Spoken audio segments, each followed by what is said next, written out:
നമുക്കൊരു ബ്രേക്ക്ഫാസ്റ്റ് ഉണ്ടാക്കിയാലോ? കറിയൊന്നും വേണ്ടാതെ വളരെ എളുപ്പത്തിൽ തയ്യാറാക്കാൻ പറ്റിയിട്ടുള്ള ഒരു പുട്ടിൻ്റെ വീഡിയോ ആയിട്ടാണ് വന്നിട്ടുള്ളത്. നിങ്ങൾ വിചാരിക്കും പോലെ ഇത് അരിപ്പൊടിയോ ഗോതമ്പ് പൊടിയോ ഒന്നുമല്ല ഇത് തയ്യാറാക്കാൻ വേണ്ടിയിട്ടുള്ളത്. നമ്മുടെ വീട്ടിലുള്ള സാധനങ്ങൾ മാത്രം വെച്ച് തയ്യാറാക്കാം.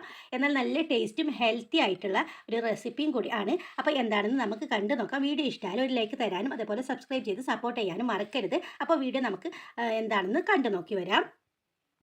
ചെറിയ പാത്രത്തിൽ ഒരു പിടി കടലപ്പരിപ്പ് എടുക്കാം. എന്നിട്ട് നമുക്ക് നല്ല തിളക്കുന്ന വെള്ളം ഒഴിച്ചിട്ട് ഒരു അരമണിക്കൂർ ഇതിനൊന്ന് കുതിർത്താൻ വെക്കണം. അതിന് വേണ്ടിയിട്ടാണ്, പെട്ടെന്നാവാൻ വേണ്ടിയിട്ടാണ് ഇപ്പോൾ ഞാനിവിടെ ചൂടുവെള്ളം ഒഴിച്ച് കൊടുത്തിട്ടുള്ളത്. നിങ്ങളുടെ കയ്യിൽ ടൈം ഉണ്ടെങ്കിൽ തലേന്ന് രാത്രി ഒന്ന് കുതിർത്ത് വെച്ചാലും മതി. അതവിടെ ഇരിക്കട്ടെ. ഒരു പാൻ എടുത്തിട്ടുണ്ട്. അതിലോട്ട് ഒരു കപ്പ് ചോളത്തിൻ്റെ പൊടി. അത് നിങ്ങൾക്ക് കണ്ടാൽ മനസ്സിലാവും, ഇല്ലെങ്കിൽ ഞാൻ കാണിച്ചു തരാം. ഈ നാട്ടിൽ എന്താ പറയാന്നറിയില്ല, ചോളം ഉണ്ടാകുന്നില്ല, അതിൻ്റെ പൊടിയാണ് ഞാനിപ്പോൾ എടുത്തിട്ടുള്ളത്. മക്കൈ ആട്ടാന്ന് പറയും ഹിന്ദിയിൽ. അപ്പോൾ വിൻ്ററിലൊക്കെ കഴിക്കാൻ പറ്റുന്ന നല്ലൊരു എന്താ പറയുക ഒരു ഫുഡാണിത്. ഇതിന് നല്ല നൈസായിട്ടുള്ള പൊടിയാണിത്.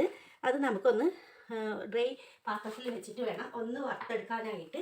അപ്പോൾ ഇതിൻ്റെ ഒരു പച്ചക്കുത്തൊക്കെ മാറിക്കിട്ടും. അതിനായിട്ടാണ് നല്ലവണ്ണം ഇതൊന്ന് റോസ്റ്റ് ചെയ്യാൻ പറയുന്നത്. കളറൊന്നും മാറാതെ ഒരു സ്മെല്ല് വരും. അപ്പോഴത്തേക്കും നമുക്കിതിൻ്റെ ഓഫ് ചെയ്യാവുന്നതാണ്. നല്ലവണ്ണം ഇപ്പോൾ നമുക്ക് പുട്ടിന് അരിപ്പൊടിയൊക്കെ വറുക്കുന്നില്ല, അതേപോലെ ഒന്ന് വറുത്തെടുത്താൽ മാത്രം മതി. നല്ല ഹെൽത്തി ആയിട്ടുള്ള ഒരു പൗഡറും കൂടിയാണ്. അപ്പോൾ ട്രൈ ചെയ്യാത്തവർ തീർച്ചയായും ട്രൈ ചെയ്യണം. നോർത്ത് ഇന്ത്യൻസൊക്കെ ഇത് ധാരാളം ഉപയോഗിക്കുന്നുണ്ട്. അപ്പോൾ ഞാനിതൊന്ന് നല്ലവണ്ണം ഒന്ന് വറുക്കട്ടെ. അങ്ങനെ ഇപ്പോൾ ഇത് റെഡി ആയിട്ടുണ്ട്. നമുക്കിതിൽ മാറ്റാം. നമുക്ക് അതേ സ്റ്റൗവിൽ ഒരു ചീനച്ചട്ടി വെക്കാം. അടി കട്ടിയുള്ള ഒരു ചീനച്ചട്ടി വെച്ചിട്ട് ചൂടാകുമ്പോഴത്തേക്കും നമുക്ക് ഇതിലോട്ട് ഒരു ടേബിൾ സ്പൂണ് വെളിച്ചെണ്ണ ഒഴിച്ച് കൊടുക്കണം. ചൂടാതിന് ശേഷം വെളിച്ചെണ്ണ ഒഴിച്ച് കൊടുത്തിട്ടുണ്ട്. ആ വെളിച്ചെണ്ണ കൂടി ഒന്ന് ചൂടാവണം. ഇത് നമുക്ക് ചെറിയൊരു സവാള ഇതേപോലെ കട്ട് ചെയ്തിട്ട് ഇട്ട് കൊടുക്കണം. ഇതൊന്ന് തളർന്ന് കിട്ടണം. കൂടുതൽ ബ്രൗൺ ആവേണ്ട ആവശ്യമില്ല.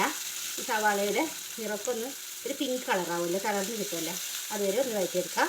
പെട്ടെന്ന് തന്നെ റെഡിയാക്കാൻ പറ്റുന്ന നല്ലൊരു ബ്രേക്ക്ഫാസ്റ്റാണ് ഇത് തയ്യാറാക്കിയിട്ടുള്ളത്. പോരാത്തതിൽ അത് നല്ല ഇമ്മ്യൂണിറ്റിക്ക് നല്ലൊരു പൗഡറും കൂടിയാണ്. നിങ്ങളുടെ കയ്യിൽ ഇപ്പോൾ ഈ പൗഡർ ഇല്ലെങ്കിൽ ഇതിൻ്റെ തന്നെ പുട്ടുപൊടി കിട്ടുന്നുണ്ട് മാർക്കറ്റിൽ, അത് വാങ്ങിയിട്ട് ഉപയോഗിച്ചാലും മതി. ചോളത്തിൻ്റെ പുട്ടുപൊടി കേട്ടോ. പിന്നെ ഇനിയിപ്പോൾ എരിവിനായിട്ട് ഞാനിപ്പോൾ ഇവിടെ 2 പച്ചമുളക് ചെറുതായിട്ട് അരിഞ്ഞതും കൂടി ഇട്ട് കൊടുക്കുന്നുണ്ട്.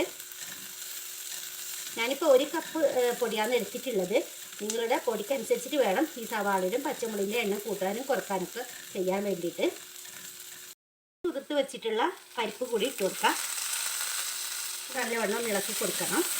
എന്നിട്ട് ഇതൊന്ന് ഒരു കടിക്കാൻ തക്കത്തിൽ ഇതിന് വേണ്ടിയിട്ടാണ് ഇതിട്ട് കൊടുക്കുന്നുള്ളത്. പിന്നെ കറിയൊന്നും ഇല്ലാതെ തന്നെ കഴിക്കാം. ഇത് ഒരെണ്ണം മാത്രം മതി. കറികളൊന്നും ഇല്ലാതെയാണ് നമുക്ക് കഴിക്കാൻ പറ്റുന്നത്. രാവിലെ കറിയൊക്കെ ഉണ്ടാക്കിയിട്ട് സമയം കളയാതെ പെട്ടെന്ന് തന്നെ തയ്യാറാക്കാൻ പറ്റുന്നതുമാണ്. ഇനി ഈ പരിപ്പും കൂടി ഇതിലൊന്ന് ഫ്രൈ ആയിട്ട് വരണം. ഇപ്പോൾ പരിപ്പൊക്കെ ഒന്ന് ഫ്രൈ ആയി വന്നിട്ടുണ്ട്. ഇതിലോട്ട് ഒരു 1/4 ടീസ്പൂൺ താഴെ മഞ്ഞൾപ്പൊടി ചേർത്ത് കൊടുക്കുന്നുണ്ട്. ഇനി നമുക്ക് ഇതിലോട്ട് ഒരു 1/4 ടീസ്പൂൺ താഴെ തന്നെ കുറച്ച് കായവും കൂടി ചേർക്കാം. പരിപ്പിട്ടതിൻ്റെ പേരിലാണ് ഇപ്പോൾ കായം ചേർത്തിട്ടുള്ളത്. അപ്പോൾ ഗ്യാസൊക്കെ ഉള്ളവർക്ക് കായം ചേർത്താൽ അതിൻ്റെ ശല്യമൊന്നും ഉണ്ടാവില്ല. അതിന് വേണ്ടിയിട്ടാണ് കായം കൂടി ചേർത്തിട്ടുള്ളത്. നിങ്ങൾക്ക് കയ്യിൽ ഇപ്പോൾ സാമ്പാർ പൊടി ഉണ്ടെങ്കിൽ അതിട്ട് കൊടുത്താലും മതി. അപ്പോൾ കായം ഇടേണ്ട ആവശ്യമില്ല. ഇനി നമുക്ക് വേണ്ടത് ഇതിലോട്ട് മുരിങ്ങ ഇലയാണ്. ഒരു പൊടി മുരിങ്ങയില എടുത്തിട്ട് കഴുകി വൃത്തിയാക്കിയതിന് ശേഷം തണ്ടൊന്നും ഇല്ലാതെ വേണം ഇട്ട് കൊടുക്കാനായിട്ട്. അതും കൂടി ഇട്ട് കൊടുക്കാം. എന്നിട്ട് ഒന്ന് ഇളക്കി കൊടുക്കാം. ഇതിൻ്റെ വെള്ളമെല്ലാം ഒന്ന് വറ്റിയിട്ട് ഇല ഒന്ന് വേറെ നിൽക്കുന്ന വിധത്തിൽ വേണം എടുക്കാനായിട്ട്.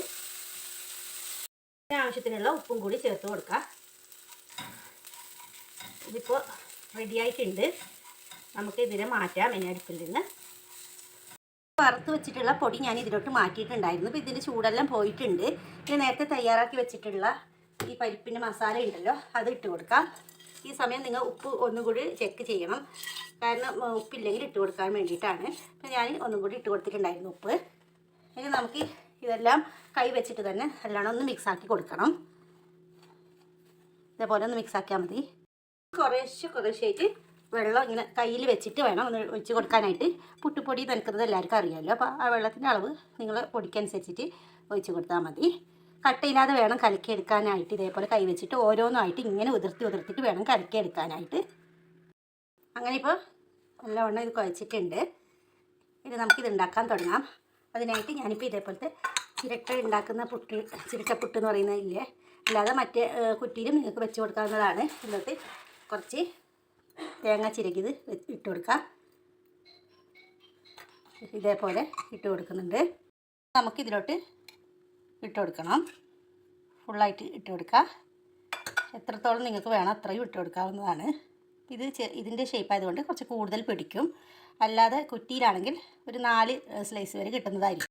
കൂടുതലായിട്ട് കുറച്ച് തേങ്ങ ചിരകിയതും കൂടി ഇട്ട് കൊടുക്കാവുന്നതാണ്. കുക്കറിലാണ് വെച്ചെടുക്കുന്നുള്ളത്. കുക്കറിൽ കുറച്ച് വെള്ളം ഒഴിച്ചിട്ടുണ്ട്. തിളച്ച് വരുമ്പോൾ നമുക്ക് ഇങ്ങനെ വെച്ചിട്ട് ഇതുകൊണ്ട് മൂടി വെച്ചിട്ട് ആവി വരുന്നത് വരെ ഒന്ന് വെയിറ്റ് ചെയ്യാം.